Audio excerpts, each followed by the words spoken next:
તાપીના વલસરા ખાતે ભોજરાજ મતિયાદેવ યાત્રાનો ભવ્ય મેળો યોજાયો। મસ્કા નજીક વલસરા ખાતે ભોજરાજ મતિયાદેવ ચોખરા મેળા સમિતિ દ્વારા દર વર્ષે યોજાતા મેળાનું સુંદર આયોજન કરાયું હતું। મેળાના પ્રથમ દિવસે સાંજે મહાઆરતી તેમજ રાત્રે સંતવાણીમાં કલાકારો પરસોત્તમ પુરી, મંજુલાબેન ગોસ્વામી, વસંત મહારાજ અને સાજીદાઓએ રમઝટ બોલાવી હતી। જ્યારે બીજા દિવસે સવારે ધ્વજારોહણ, ચાદર અને પેઢી સહિતનું આયોજન કરાયું હતું। ભોજરાજ મતિયાદેવ ચોખરા મેળા સમિતિના પ્રમુખ દામજીભાઈ ભર્યા અને તેમની સમિતિ દ્વારા મંદિરના થયેલ વિકાસોમાં સહભાગી તમામનો આભાર વ્યક્ત કરાયો હતો।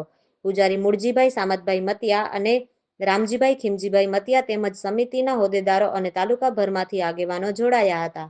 ભોજરાજ મતિયાદેવ ચોફરેજા આઈ મતિયાદેવ અને આખો ચોફરો આજ ગત અખિલ પેલા ચોખરો પૂજતો અને અખિલ ગત કચ્છ હાલાર સર સોરઠ મળે દાડે કે પૂજે રહ્યા અને આજ દાડે અગર બહુ વડો મહિમા થઈ ગયો હોય ચોખ્ખો માળું સાયકલે ચેતા પગપારા ચેતા રહ્યા એડો દાડે જો મહિમા આવી અને આજથી 3 વરે મોર એડો મહિમા ન હોય પણ 3 વરેથી આજ દાડે જો એડો મહિમા થઈ ગયો હોય અક્રમ પારાય એટલે દાડે વટે આજ જે પગદાડું યાત્રાળું આજે દાડે જો મેળો થયો તો મેળે જઈને એડો વડો પ્રોગ્રામ હોવો અને એડી દાડે બહુ દયા થઈ અને આસ્થાન કરીને હું મંત્રી કડિયા થયું। મારું પરિચય આપીશ કે મારું નામ ભોજરાજ મતિયા છે।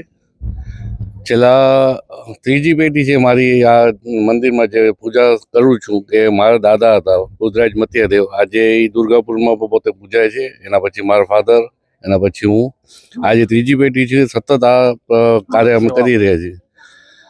મતિયાદેવની વાત કરું તો ભોજરાજ મતિયાદેવ પોતે બાળાના મસ્કામાં વસવાટ કરતા પરિવાર સાથે, એમના ધર્મપત્ની સુંઢી માતાજી, એમનો અત્યારે મંદિર છે મસ્કામાં।